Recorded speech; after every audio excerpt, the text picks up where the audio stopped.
नमस्कार दोस्तों, आज हम बात करेंगे प्राचीन माया सभ्यता के अद्भुत पिरामिड्स की, जो अपनी रहस्यमयी वास्तुकला और अनकहे रहस्यों के लिए मशहूर हैं। तो आइए इन पिरामिड्स के रहस्यों को विस्तार से समझने की कोशिश करते हैं।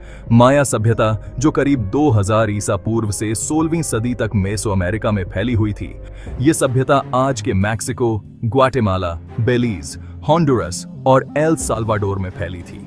ये लोग अपनी लिपि, खगोल शास्त्र और गणित में उन्नति के लिए जाने जाते थे। माया पिरामिड का उपयोग प्राचीन समुदायों में एक पदानुक्रमित वर्गीकरण प्रणाली के रूप में किया जाता है। माया सभ्यता में प्रत्येक सामाजिक आर्थिक वर्ग की अपनी अनूठी विशेषताएं थीं। इस पिरामिड में 5 से 6 वर्ग शामिल थे। शासक वर्ग को पिरामिड के शीर्ष पर दर्शाया गया है। उसके बाद व्यापारी और आम लोग हैं, जबकि सर्फ और दास सबसे नीचे हैं। माया सभ्यता एक मेसो अमेरिकन सभ्यता थी, जिसकी स्थापना माया लोगों ने की थी, जो लिखित भाषाओं के अपने ज्ञान के लिए जाने जाते थे। यह वर्ग इसमें शामिल लोगों के जीवन की जांच करता है। उदाहरण के लिए, दासों का उपयोग अपने से ऊपर के सभी वर्गों की सेवा के लिए किया जाता था, जबकि राजा सरकारी शक्तियों के प्रभारी होते थे। नतीजतन प्रत्येक समाज द्वारा किए जाने वाले अधिकार, लाभ, अवसर, कर्तव्य और कार्य पूरी तरह से माया सामाजिक पिरामिड के रैंक और वर्ग द्वारा निर्धारित होते हैं। माया पिरामिड धार्मिक उद्देश्यों के लिए बनाए गए थे। माया पिरामिड 2 प्रकार के होते हैं। दोनों का उपयोग धार्मिक समारोहों के लिए किया जाता था, जिसमें मानव बलि भी शामिल है। पिरामिड के प्रकारों में से एक में शीर्ष पर एक संरचना होती थी और इसका उपयोग मंदिर के रूप में किया जाता था। इनमें आसानी से पहुंचने योग्य सीढ़ियां होती थीं और इनका उपयोग आमतौर पर किया जाता था। दूसरे प्रकार में शीर्ष पर मंदिर की संरचना नहीं होती थी। विद्वानों का मानना है कि इन पिरामिडों को माया द्वारा पवित्र माना जाता था। शायद ये किसी खास देवता का प्रतिनिधित्व करते थे। कुछ माया पिरामिडों का उपयोग दफन कक्षों के रूप में भी किया जाता था, लेकिन माया सभ्यता के क्लासिक काल के दौरान यह प्रथा कम होती जा रही थी।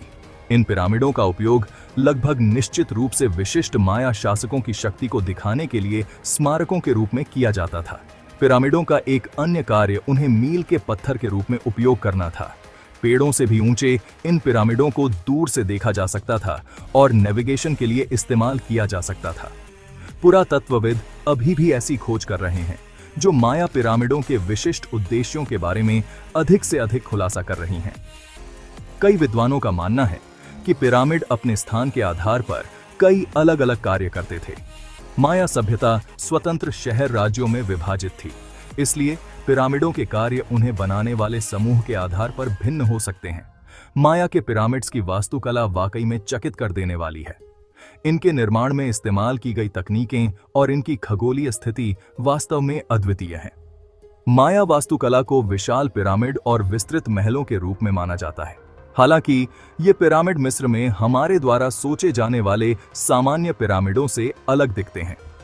माया पिरामिडों में बाहरी संरचना में सीढ़ियां बनी होती हैं, ताकि इमारतों पर बाहर से चढ़ा जा सके। इन इमारतों का डिजाइन अन्य मेसो अमेरिकन संस्कृतियों जैसे ओल्मेक से प्रेरित था, जो आधुनिक मेक्सिको के ताबास्को और वेराक्रूज राज्यों के खाड़ी तट पर रहते थे।